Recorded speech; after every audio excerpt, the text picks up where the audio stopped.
L'Iran a frappé aujourd'hui pour la première fois le Royaume-Uni et a officiellement menacé d'attaquer les pays qui soutiendront les sanctions américaines, annoncées par Donald Trump dans le cadre de la nouvelle phase économique de la guerre. Et pendant ce temps, le président américain lui-même a déjà déclaré pour la deuxième fois en une semaine que le détroit d'Ormuz faisait partie du territoire des États-Unis d'Amérique. Aujourd'hui, on a appris que des hackers liés au régime iranien ont, à la suite d'une cyberattaque sans précédent, arrêté pendant 4 jours le fonctionnement d'une centrale électrique au Royaume-Uni. Et cela était le signal que la situation ne pouvait qu'empirer, car pendant la même période, les Iraniens ont attaqué au moins 12 infrastructures critiques aux États-Unis d'Amérique. Quant aux Émirats arabes unis, ils construisent déjà des fortifications spéciales autour des réservoirs de produits pétroliers afin de les protéger contre les frappes de drones iraniens. Donc rien dans la région ne ressemble actuellement à une préparation à la paix. C'est plutôt une préparation à une nouvelle escalade. Cependant, il convient également de noter qu'il existe une véritable division au sein même du régime iranien. Il est devenu public car l'aile pro-guerre affirme qu'il faut continuer à se battre et à intensifier la guerre. Le président de l'Iran a déclaré aujourd'hui pour la première fois que nous devons d'urgence signer un accord de paix, sinon le pays s'effondrera tout simplement. Je m'appelle Alexei Petchi, discutons ensemble de ce sujet. Mais avant de commencer, je vous demande de vous abonner à la chaîne, de liker cette vidéo et d'écrire n'importe quel commentaire. Ainsi, l'Iran essaie par tous les moyens de sortir de la guerre, mais en position de force.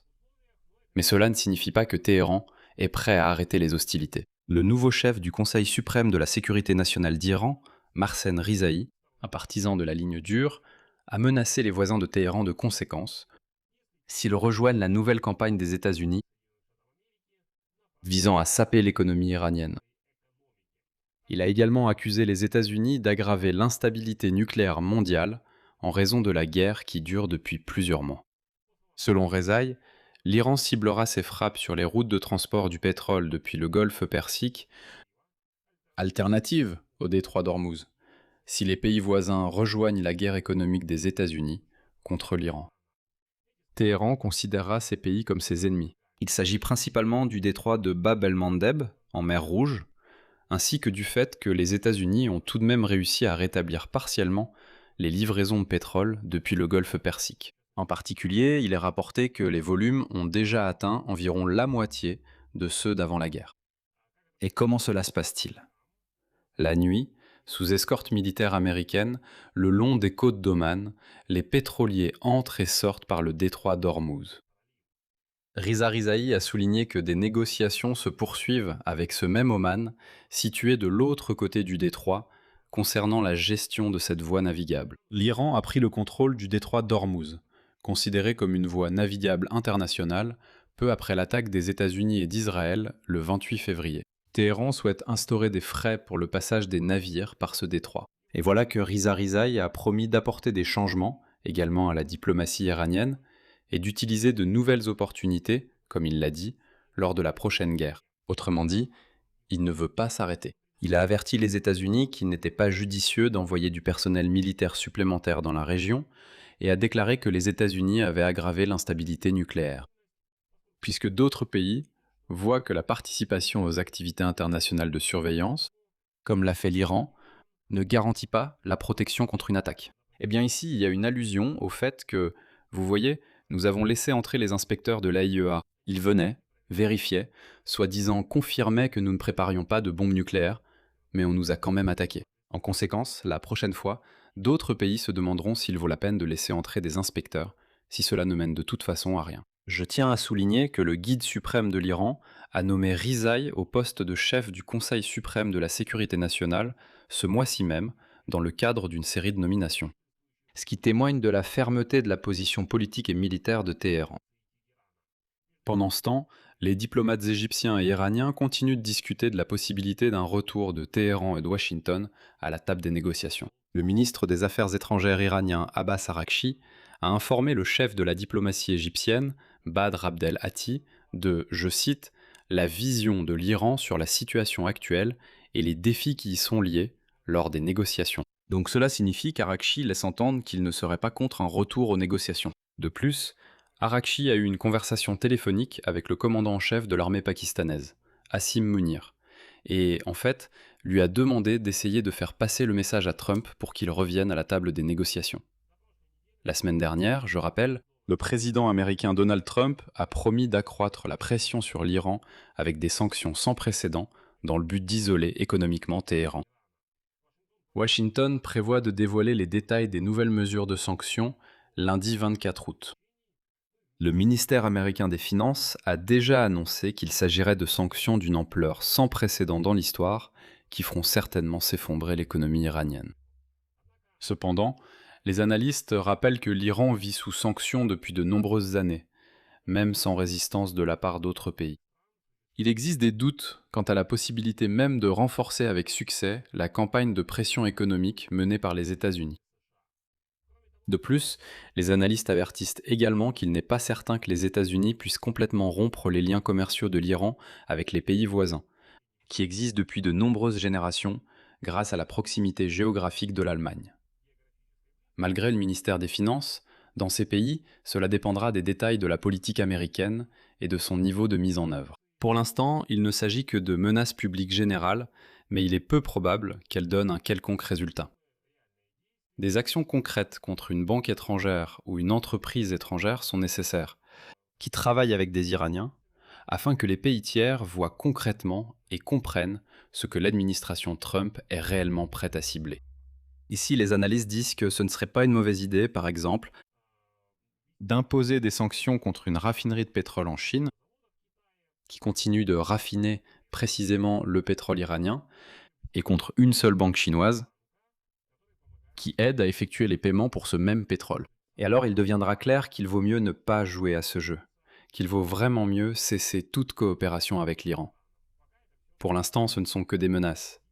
Mais d'ailleurs, il n'y a pas non plus de position unifiée en Iran même. Le président iranien Massoud Pezeshkian a déclaré publiquement que l'Iran ne pouvait pas continuer la guerre éternellement et qu'il fallait donc revenir à la table des négociations. Lors de 2 interventions à Téhéran ce dimanche, Pezeshkian a défendu le mémorandum d'entente conclu entre l'Iran et les États-Unis en juin. Malgré les préoccupations supposées du guide suprême iranien Majdebe Khamenei, qui, au contraire, s'il est vraiment vivant et capable, affirme qu'il ne faut pas, en quelque sorte, revenir à cette idée. Mais Pezeshkian déclare dimanche ce qui suit, je cite.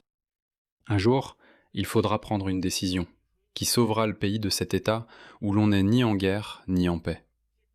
Tous ceux qui ont directement participé aux négociations estiment que le mémorandum est la meilleure voie à suivre. La mise en œuvre de ce mémorandum nous permettra de résoudre les problèmes de manière logique et digne.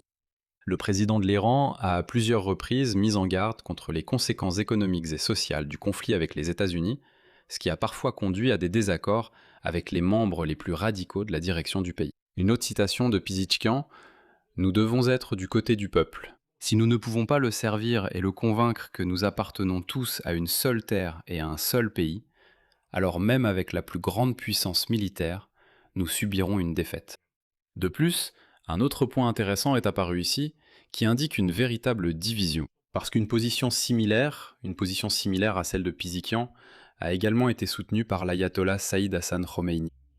C'est le petit-fils de Rouhollah Khomeini, le fondateur de la République islamique d'Iran.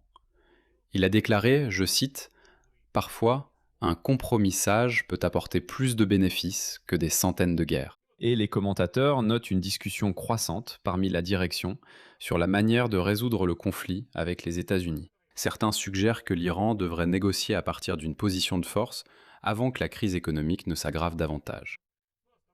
Eh bien, les partisans de la ligne dure au sein de l'appareil de sécurité continuent de rejeter tout dialogue. Et c'est précisément l'aile radicale qui est déjà passée à une nouvelle offensive. En particulier, des hackers liés au régime iranien ont, à la suite d'une cyberattaque sans précédent, arrêté pendant 4 jours le fonctionnement d'une centrale électrique au Royaume-Uni. Selon The Telegraph, c'est le premier cas connu où des cybercriminels iraniens ont réussi à arrêter le fonctionnement d'une telle installation au Royaume-Uni et, probablement, c'est leur attaque la plus réussie de ce type. Les responsables britanniques, pour des raisons de sécurité, refusent de préciser quelle centrale électrique a été arrêtée. Cependant, on sait que le site n'a pas fonctionné pendant 4 jours, pendant que des spécialistes tentaient de rétablir son fonctionnement. Il est rapporté que la centrale était relativement petite, donc son arrêt temporaire n'a pas affecté l'approvisionnement général en énergie ni la production d'électricité au Royaume-Uni. Mais néanmoins, c'est un signal d'alarme, même l'Iran peut désactiver des centrales électriques à l'aide de cyberattaques. D'autant plus que, selon The Telegraph, l'incident s'est produit en même temps qu'une série de cyberattaques contre des installations d'approvisionnement en eau dans 12 États américains en juillet. Aux États-Unis, des malfaiteurs ont attaqué des dizaines de stations d'épuration, ce qui a entraîné des inondations, une chute de pression dans les réseaux d'eau potable, et a obligé les autorités locales à recommander aux habitants de faire bouillir l'eau avant de la consommer. Les premiers piratages ont été enregistrés au Minnesota le 26 juillet. Après quoi, des cas similaires se sont produits dans le Michigan, en Géorgie, dans le Dakota du Sud et dans le New Jersey. Plus tard, le gouvernement américain a confirmé que l'attaque provenait de Téhéran. Donc comme vous le voyez, la guerre entre simplement dans une nouvelle phase. Les Américains veulent exercer une pression économique, et les Iraniens apparemment veulent non seulement intimider leurs voisins, mais aussi lancer des cyberattaques à grande échelle. Je vais m'arrêter ici. Donnez votre avis et vos conclusions dans les commentaires sous cette vidéo.